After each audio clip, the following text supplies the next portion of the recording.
Welcome to Surviving Roots, the podcast where we navigate the messy, beautiful work of healing and growth. I'm your host, Cari Fund, and this is your space to breathe, reflect, and find strength. Whether you're breaking free from old patterns, healing from loss, or rebuilding your story one small step at a time, you're in the right place. So take a deep breath, give yourself this time, and let's uncover the tools to move forward with courage. This podcast is for you. Dara Levan is an author, speaker, and the founder of Every Soul Has a Story, an inspiring podcast where she interviews guests from around the globe. She's the author of the award-winning novel, It Could Be Worse, and a contributor to the U.S. Today best-selling anthology on being Jewish now. With her newest novel, Shaken to the Core, officially released on June 3rd, I am so excited to welcome back Dara, back to Surviving Roots podcast for the second time. Dara, welcome back. I am so excited to talk about this beautiful, emotional, and deeply human story with you. Thank you so much for that kind introduction. Love that you make people feel so comfortable. Who knows what may come out of our mouths during this conversation? Who knows? Fair warning to everyone listening. Well, I do want to say congratulations. It's your second book, baby. And I really want to thank you for my advanced reader's copy. I was so honored. Oh, thank you for taking the time to read it. I know you've got young kids and a very abundant life, so I appreciate you doing so. I love your books. I love your storytelling. So let's start off. Can you tell us a bit about Shaken to the Core? I can. So interestingly, it's a standalone novel, but it is, if you read It Could Be Worse, this is Joy's story, who is Allegra's daughter. Joy's a photographer. She takes photos of families and children. Her husband, Andre, is an architect, and they've designed their lives perfectly curated. They don't want for much financially. Everything seems perfect until it isn't. Her mom dies suddenly. Sorry for anyone that read It Could Be Worse. Warning, Allegra's gone, but she's not really gone, as I believe, off the page as well. And they leave Miami for the mountains of Vermont. He wants to bring the tropics there. They feel like the glitz and glam of South Florida is just not their vibe, or so we think. And they have this wonderful life, lots of friends, peaceful. And then her husband receives devastating, life-altering news that upends Joy's calm existence. So she has a lot of decisions to make. Suddenly, she stumbles upon her mom's diary from the 1980s from summer camp and reads one entry that changes the trajectory of her life. It really inspires a big choice for her. So she really gets her own voice. She's more of a quiet, but definitely not passive. I'd say she's quietly strong. And we see her blossom. Some beautiful things happen. And really, the core of Shaken to the Core is, what do we do with the time we have left on the planet? She's given one curveball after another. She's in her late 30s. This is not uncommon for all of us. It's what do we do with what life throws at us? And the other really big theme is how motherhood and mothering transcend biology. It's exploring the question, do we really have to grow a child in our womb to be a parent? I love that. And with everything that I talk about, I love that you explored that theme in your book. It just really enriched the story. Your storytelling in this story is not some world transcending to something that we can't relate in our life or really feel at home. It's something that everyone throughout their lives experiences, pain and healing and all of these things don't wait for convenience. They don't wait for anything. They just happen. Your book does a beautiful job with taking the reader through this couple's life and this woman's life, Joy. And I think we can all relate to it in some way. I really want to ask you, what is something in your opinion that people completely misunderstand about grief when they're experiencing it themselves? That is such a profound question and a really important one, Cari. I'm so grateful you asked it. So I can answer that in a multifaceted way. Of course, as a former speech pathologist, podcaster, and now author, I don't say anything succinctly, so feel free to stop me. Go for it. So this story was very much inspired by a sudden tragic loss. And actually, this is really the first time I'm talking about it publicly in this venue. I've written about it. My husband's mother, who was an absolute angel, she died at 52 suddenly, just 6 months before our wedding. Wow. And I had to grow up really quickly. And then we had loss after loss after that. But Terry was her name. My son is named after her. And she just really taught me how to live. Before she passed, and we had no chance to say goodbye. Oh, And I've wow. had many, many other losses of all types, whether it's the loss of what you think someone should be. It could be the loss of someone to a disease. It could be the loss of a grandparent. Like one of my grandparents lived till 98 and she was like a mother to me, and one of the worst things that people can say, which is may or may not be the inspiration for the title of the first book, is it could be worse. Well, yeah, she didn't suffer. Mm-hmm. You lived a long life. Aren't you lucky you even had that time? These are, in my opinion, I wouldn't say mistakes. I think I'm coming more now in midlife, which I love this decade. It's the best ever. I love it. To more of a place of compassion where, wow, aren't you lucky you have not experienced enough loss or loss at all to realize that a loss is a loss? I Mm-hmm. mean, of a pet, which, Yeah. you know, and it doesn't matter how much time we have with this person or this animal or a friend or a parent. It's the depth of the relationship. So I only knew her 18 months. And yet she lived her life almost childlike. Like every day she lived was so big. I mean, we used to say to her, oh my gosh, Terry, please, you don't need to buy that for us or whatever. She insisted on throwing us an engagement party that was so lavish down in the Gables. And we said, this is ridiculous. We're having a wedding. She died a few months later. It's like her soul knew. So new. And Wow. we have these photos and these memories. So back to your initial question, I think the most important thing, and I'm realizing even as a child, even before all this loss, so maybe for other reasons, showing up is so important. And I feel, and I've experienced people when they don't know what to do, they just do nothing. Mm-hmm. And what I would encourage anyone who's listening to do is if you're uncomfortable, you could even say, I don't know what to say, or I'm here for you, or gosh, I've never experienced something like this. Instead of what can I do? When people are grieving, whether it's sudden, whether it's an expected death of sorts, that person doesn't usually know what to say. So instead of what can I do? It's I'll pick the kids up from school today. Mm-hmm. Let me go food shopping for you. Something that's comfortable. And everyone has a different love language, right? Like my husband, I think his love language is more like action. For me, it's definitely words. Mm-hmm. It's definitely, I love touch. So, if it's somebody really close to you who's asking, what can I do? It's also nice to, again, you don't think about nice when you're grieving. I mean, I was numb. We got up there and spoke in front of hundreds of people. I don't even remember that day. But what Yeah. I do remember is how she's been visiting. And I don't want to give that away, but for sure, hopefully you read Shaken to the Core. There is a visit, and that is 100% inspired by how Terry has been visiting myself, my husband, now my children, when there's a death in the family, when there's a birthday, when there's a big life decision.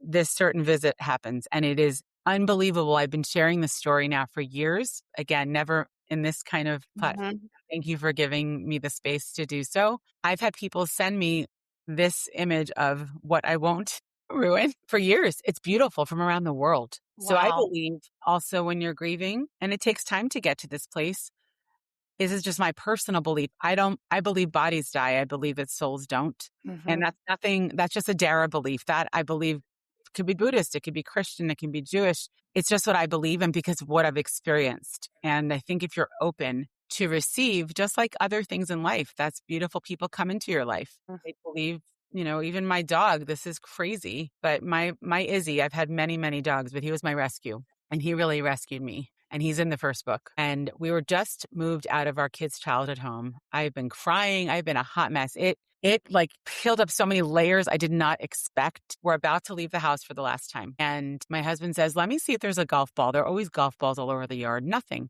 So he goes behind the bushes where Izzy and our other dogs used to always hide and freak me out because I thought they were missing. And he finds a golf ball.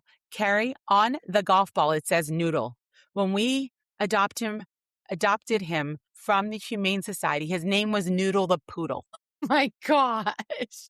I But cannot. how I got chilled. And my Izzy, I mean, things have happened to me like that my whole life. And I think it's because I'm open. But that, even for me, that was weird. And Yeah. so I said to my husband, I'm like, honey, I don't play golf. Like, is this normal? He said, I've never, no. He's like, who would put Noodle on a golf ball? And I Yeah. named Izzy for Itzhak because it all happened during Rosh Hashanah. And Itzhak means laughter. Wow. So like that, in this book, there's a lot of meanings. Each name is very significant. Joy, obviously. Andrea is Colombian. Her father, Benito, was Jewish Cuban. He's Colombian. Jewish. My husband keeps saying, should I be worried? Like, is he white American? I'm like, no, I want to represent. I'm from South Florida. Oh my God, I love it. I love it. Well, I mean, the theme of grief is definitely heavy throughout this novel. But it's also shaken to the core is also about so many other things: identity, control, marriage, motherhood, like you had mentioned earlier, and what happens when life just completely out of nowhere changes directions. What made you want to write this story now? Like, why did you need to write this book now? I love that question also. For me, writing's like an itch. And when I cannot stop thinking about something, I wrote this in a matter of a few months. It just kind of poured Mhm. out of me. Wow. There's a big moment that happens about halfway through the book that really sends poor Joy spiraling. And I'll tell you, as a fiction writer, and I used to be a journalist, I was a speech therapist. So in all of my novels, I integrate my background. So my first novel, the protagonist was a stutterer, but because Mhm. of trauma. This novel, there's definitely a neurologic thing that is in there. I want to be very vague. I don't want to ruin the story. There's a summer camp, which was very important to me also. I loved camp. And there's one or two children in the spectrum, very high functioning. If you know, you know. They're not Mhm. labeled. I don't like labels. Mhm. But again, I'm drawing on my life experience and I want to see representation from an authentic space. And unfortunately, I hear that word. It kind of makes me cringe, representation, but I do it because I don't really see a lot of that. I know there's millions of incredible books. So that's not a factual statement. It's just my own personal experience. I don't really see a lot of speech and language challenges represented in fiction. So that was one reason. And what we see happen to their life together that does test their marriage and test their faith and test her as a woman who's, a lot of all these roads appear and she has to choose which one. And she ends up creating her own path, which is amazing. Yeah. And it really felt important to me now because I've experienced that. I have so many people that I love in my life, whether they've been in my life briefly as a patient or a family member who, let me put it this way. I think it's a better way to say it. I have learned over the years that when I see a pattern, I think any creator, I consider myself a creator, right? I can't even draw to save my life. I mean, I'm not kidding. It's really atrocious. I'm great at hearts and that's it. So I'm starting to see a pattern in my life as I reflect, as I really work on my own personal growth the last decade, I'd say. And when I started seeing a pattern like the first book, I've had so many narcissists in my life, both personally, professionally, friends. I just started seeing this pattern. I thought, gosh, I think I'm meant to explore this.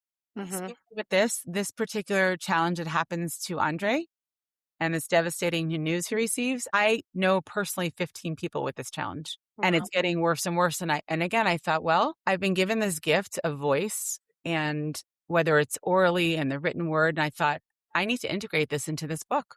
And then it felt really urgent. So to Mhm. answer your question, I thought it's now.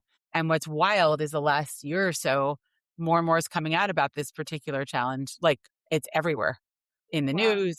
And again, it's wild, right? So I'm just really listening to my heart, Carrie, and I feel if it's really moving me and it feels emotionally resonant for myself, then I'm hopeful that's how it feels for readers and that they feel that they're not alone in whatever they're going through and perhaps they can apply that to their own lens and their own life. I love that you say that so much. I mean, people go their whole life not really connecting to their inner voice or their heart. Sometimes some people live a lifetime without even really knowing what that means. So I love that you share that, the importance of it and how you use it in your creativity and your art. I think that's so beautiful. I know the themes in this book resonate with people deeply so much as personally, not just as the author of this book, but what do you think we do when life no longer looks like what we planned? Because as we know, you can wake up on a Monday or a Tuesday, and one thing can dramatically change the course of not only your day, but of your life. So, what do you do when life no longer looks like what you planned? I think what I do now versus younger Dara, I'll be 52 in June, very proudly. And I think what I used to do, I would say in my 20s and 30s, is ruminate. I would get extremely anxious. Can you hear me? You're frozen. Hold on. I lost you. Hold on a minute. Goodness. I lost you. Did you see that? It totally froze up. Yeah, it's okay. I'm just going to edit right there. So, you were just going to say what you do compared to younger Dara, and that you're 52, if you want to pick up from there. Sure. So I think in my 20s and 30s, I'd ruminate. I would be so anxious. My biggest fear was losing someone suddenly, and then it happened. And I was only 24. So, the first time my husband left for a business trip, I had a full on panic attack. I've never had one. I didn't even know what it was. I remember calling someone and saying, "What's wrong with me? I can't breathe." And didn't even connect the dots. And I thought, oh my gosh, the last time, because his mother was on vacation. And it was so I'd say definitely in my 20s and early 30s for sure. And then I had children, a lot of anticipatory anxiety. And for people that don't know what that is, I would worry about what could happen. And I'd say probably in my 40s, I started doing things like yoga, not that often, but more things like writing. And really, I'd say way more of the acceptance and groundedness that there's so much we cannot control. And I know that. And I can preach that. And then you get a call from someone that your best friend has breast cancer, or this one's, father just died suddenly. And again, there is really a difference for me in the sudden death than when you can say goodbye. It hurts just as badly. Mhm. And I've had both, unfortunately, tons of it. But there's something that I just hope nobody ever understands what that feels like. And that actually happened a few years ago also. I haven't spoken about her either. MJ Rose, who is beloved in our author community, Mhm. we connected and very deeply and very quickly. And she wasn't shy, but I would say she wasn't really one of the most intelligent women I've ever known, and thoughtful and brutally honest. Love her. And she helped a ton of authors. She published, I don't even know how many books. And I'll never forget, I was supposed to see her in Palm Beach. She would often come to Florida, but didn't always tell people, but we would meet.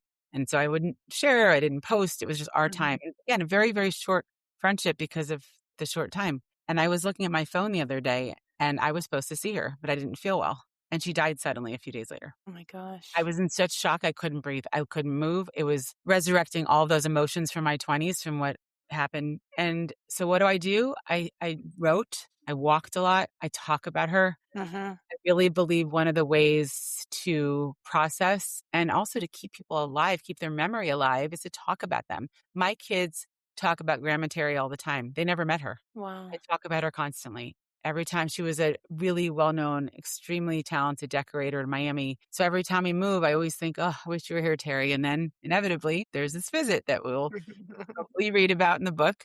So I do believe I choose joy, Yeah. and I choose it consciously. And I hear that a lot from people that know me really well for years. They're like, why are you always so happy? I said, I'm not always happy, but I Mhm. choose joy. And there's a difference. I think happy is fleeting. I think happy is an emotion. Mhm. And I'm not saying like toxic positivity or, I can't stand that. Yeah. We've discussed this offline. People curate their perfect lives. BS. Yeah. No, no. Yeah. And one thing just recently that we've experienced in my family, and it's interesting how I reparent myself just by trying to teach my kids how Yeah. I didn't grow up, but you can always lean into joy and you can hold many emotions at once. You Mm. can feel joy and happiness and also grieve and be sad. It's not like so black or white. No. And that's the thing too, to your point, to answer your question even more thoroughly. I'm glad that you said that. I've always lived in the shades of gray, but I'm Mm. really living in there like consciously. Yeah. And it's definitely not black and white. And I think that's where the struggle becomes when life doesn't go as planned. Yeah. No, 100%. 100%. I love that we're talking about your mother-in-law, Terry. I think it's beautiful that you named your son after her. And speaking of mothers, Joy's mother's diary became such an emotional turning point in your book, Shaken to the Core. And I'm going to ask this because I know my listeners and everything that I talk about with mother wounds and estrangement and things like that, people would love to hear about this. What is it about our mothers and the stories they leave behind that continues to shape us Right? long into Good and adulthood? bad, right? Give it to me, Dara. Tell me your thoughts. Oh dear. Well, thankfully, Allegra did not have a good relationship with her parents. So she raised a child, Joy, who we meet as in her late 30s.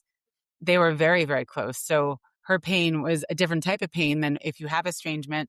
And again, all the pain's the same. It's just how Mhm. it's delivered. So now her pain is, how is she going to go on without her mother? Like, she Yeah. and her mother were extremely close. So this little nugget, this little morsel. I keep thinking of like Hansel and Gretel, like her mom left a little crumb. She didn't know. Her mom just was gone suddenly. That's it. No Mhm. chance to say goodbye. And we see in the beginning of the book how others are talking about her mother. And it's also a lot about legacy, this book, a lot. And what are we leaving behind? What kind of life are we choosing to live? So as far as mothers, for her, it was really hard. What her mother left behind also, all these things, right? When someone dies suddenly and you find all their things. And for some people, that's just stuff. For others, it becomes like a lifeline. Yeah. So it depends, I think, on the relationship that a person has with their mother. And I think one thing I was just talking about this the other day, it's interesting you're saying this, is one thing I used to do, kind of reflecting on your earlier question, which was really profound. I used to deify the dead, meaning even if someone was just horrible, whether it was family, friend, an old professor or a colleague, I was like, oh, they're gone. And I only remembered the good and I would like just raise them up. I don't do that anymore. And I don't mean that in any like spiteful place. I just feel like if somebody was really evil and really unkind and really whatever, fill in the blank, when they were alive, I don't think it's honest to raise them up and put them on, some kind of pedestal just because they're gone. And I see a lot of people doing that, and no judgment. Like, that's great for them. And I think I used to do that. And now I'm like, no, that might look like me just not talking about it at all. Yeah. Right. And maybe that's something I wonder if you struggle with, because I think your mom's alive, right?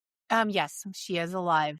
That's a good, right? It's when you think about, and it's not unkind. I used to think, well, that's just wrong. No, I mean, we can wish someone love from afar, as it goes with estrangement, as you write so beautifully about. I think what you share is so raw and honest and inspiring and real. It's so good.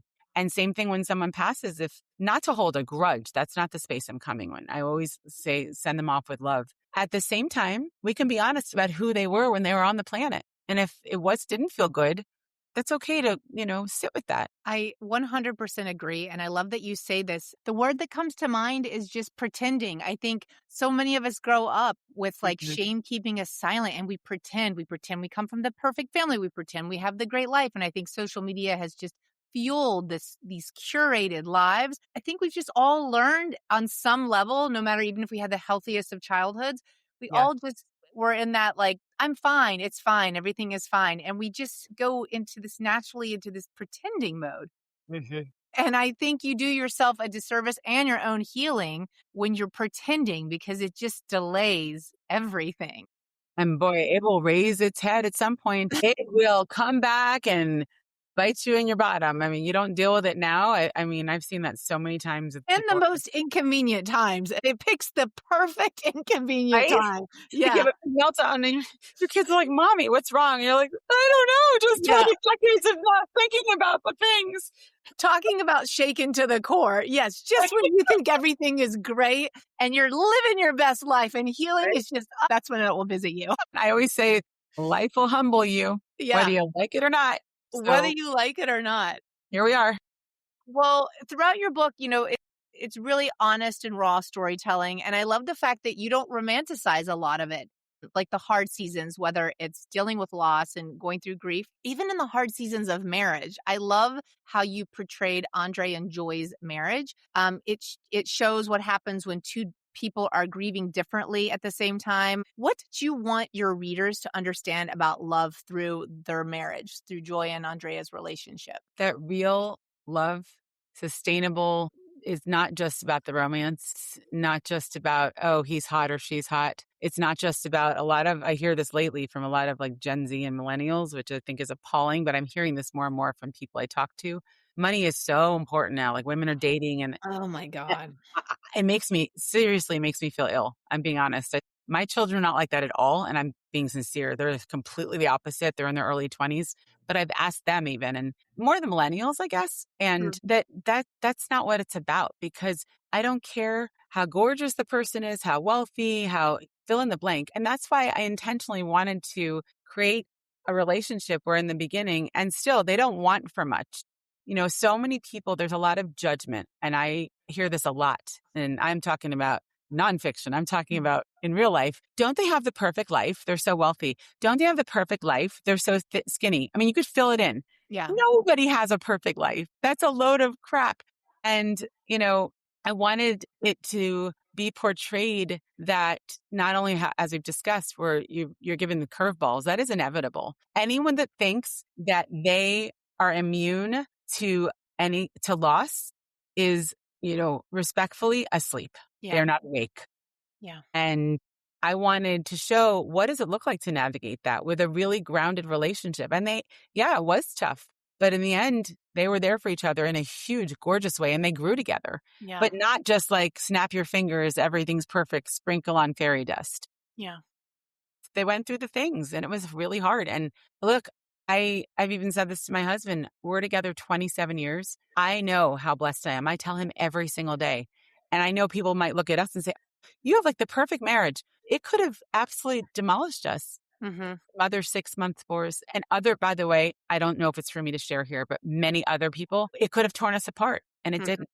It brought us even closer. And I choose him every day and he chooses me. I And love that. hopefully that's seen in Joy and Andre. They really choose each other, even when he's being really difficult.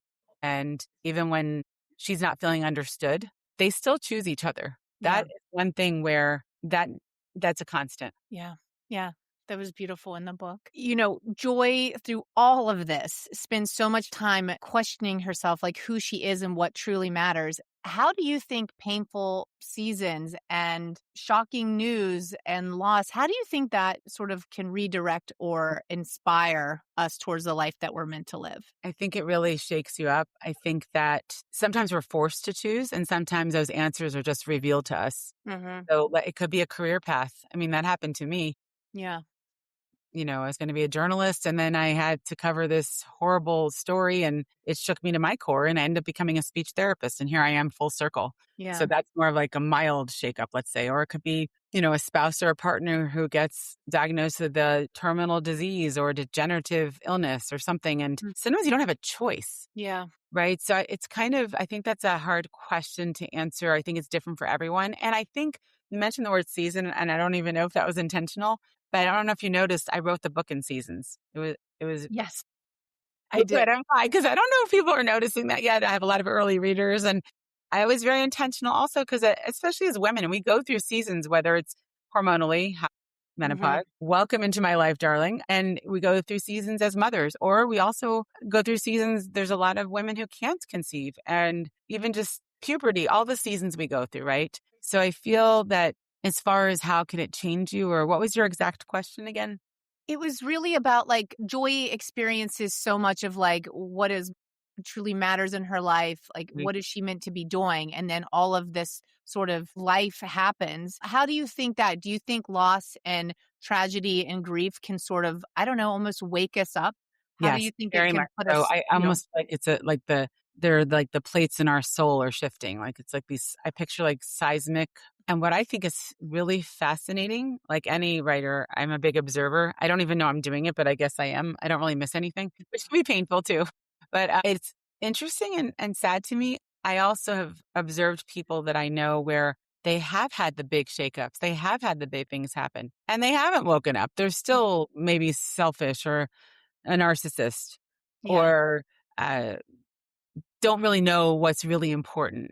And that's like, to me, heartbreaking. Like, how can you have so many horrible things happen to you, around you, to people you love, and it doesn't change your life perspective? That to me is mind blowing. I don't understand. Yeah. I mean, I don't know how it can't. I can relate to that in many ways because my mother just never healed. She's so connected to her pain and her past. And I just think to myself, wow, I have compassion for her because all of these decades of not living your life and having the opportunity to be here and live your life. And also just if I compare how I used to experience loss and how I would always have so many regrets. Why didn't I do this? Why didn't I do that? And then when my daughter was 3 months old, my husband was diagnosed with cancer. And that really shook me to my core. I mean, especially coming from a toxic upbringing, thinking you're not worthy of love or this life. I was like, oh, here, my mother was right. She's about to take the love of my life. Well, we have a 2-month-old. And it was that reminder, like, don't take life for granted, be present, love the people that are here and love you. And we're all human. I mean, we all get busy. We all lose track of time. We all don't make time for some friends or to do things because we're busy. We're writing books. We're with family. We're raising kids. But I will say one thing I was proud of myself with our most recent loss of our dog passing away last week is that I had absolutely no regrets. We went on the walks. We were present with our animals. We were present. We had just gotten a pup cup from Starbucks the day before, and they were in my car with me for 3 hours watching the kids play tennis. Like, I literally thought to myself, wow, like when the diagnosis with my husband 10 years ago really did shake me to my core and remind me of all the things that are so important in life, that I honestly feel like it's helped me even with the grieving process just of the loss of my dog recently, is that I had just no regrets. You know, I didn't live in like, I should have done this, I could have done that. Like, I really giving it my all. I'm giving it my all in my motherhood and in my marriage. And I feel like if you can really have a chance to be woken up and shaken to your core and really live your life from that moment, I don't know. I don't know why people say they don't wake up. I don't know why they. Wild, isn't it? And the people that don't wake up, especially the ones that are older, it's fascinating. And really, again, I say sad. It's a repeated pattern. Like they keep having these wake ups. They have this one drop dead, or they have this one, or whatever it is, whatever loss that is. And they're still so stuck in their own wounds that there's no space to heal if you're staying in that shadow space. So it sounds like you're coming from a really healed place. And I love what you said about no regrets, because another kind of loss, like you write a lot about, is the, estrangement. And I would imagine you won't, I don't want to say this. I should ask you. I don't like to make assumptions. I can't imagine you'll have many regrets about your mom when she passes, because you've said it, what is so. You've said everything. You've done everything you can. Yeah. And I think that's important, right? I know this may sound shocking to some people. I mean, I've been estranged for 18 years, but I won't have any regrets. I mean, a few years ago, I emailed her on behalf of my kids were asking, and she didn't respond for a year. She took an entire year to write me back after being estranged for about 12 years. And I made the email all about the kids and being in the present moment. And then she finally did text me. It was a Thanksgiving a couple years ago. And I'm coming from a very healed, loving, I'm a mother now. I want what's best for my children. And so I started a dialogue with her. I hadn't spoken to my mother in 13 years. And it was nice the first couple of text messages. And I thought, okay, well, maybe we could set up a FaceTime. The kids would really like to meet you. And immediately it was a text message like we were back in the past 12 years. You don't know what it's like for me. You did this, you did that. And I thought, and back at the previous Cari that wasn't healed would have been back and forth. And I was just like, wow, I really think more healing is needed. And I'm sorry this couldn't work out, but I truly wish you the best, because everyone deserves love and you really do deserve peace in your life. And that was the last thing I ever said to her. So there's no like, has she changed? Could she be the amazing grandmother? She will do to my kids what was done to me my entire life. And I say this out loud on social media a lot. Like, why would I put my children in a situation that I had to heal for decades with anxiety, bulimia, anorexia? Like, I'm their mother. Like, it's not my job to take care of another adult that refuses to heal or, take accountability. It is my job to mother these young children. I'm their protector. So yeah, I mean, it might sound cruel, but I'm not pretending like we talk about. I'm just being honest. I have no regrets. I would not have the life that I have today, the marriage. I would not be the mother if I was still living in the same toxic environment that continually broke me for decades. And that's just the honest truth. No pretending. And I think that Joy does the same thing. So she can pretend she's fine. I love Joy. She's quietly a badass, right? She really is a badass. And the other big element in there is friendship and chosen family. It's what I seem to write about a lot. My first book, a lot of my nonfiction, my newsletter.